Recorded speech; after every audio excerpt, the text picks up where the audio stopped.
Hey everyone! Today, I'll show you how to keep your Facebook friends list private using your Android phone. Follow these easy steps. Tap the Facebook app icon on your home screen or in your app list. Look for the three horizontal lines icon at the top or bottom of your screen.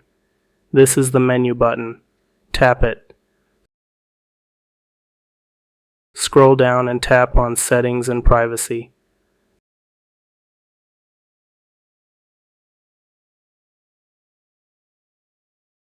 Select Settings.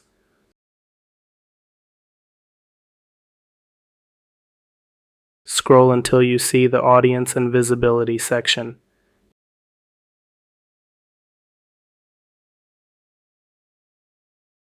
Tap How People Find and Contact You. Tap Who Can See Your Friends List. Choose Only Me to hide your friends list from everyone. And that's it. Your friends list is now hidden and only you can see it. I hope this helps. Let me know if you have any questions or need more tips.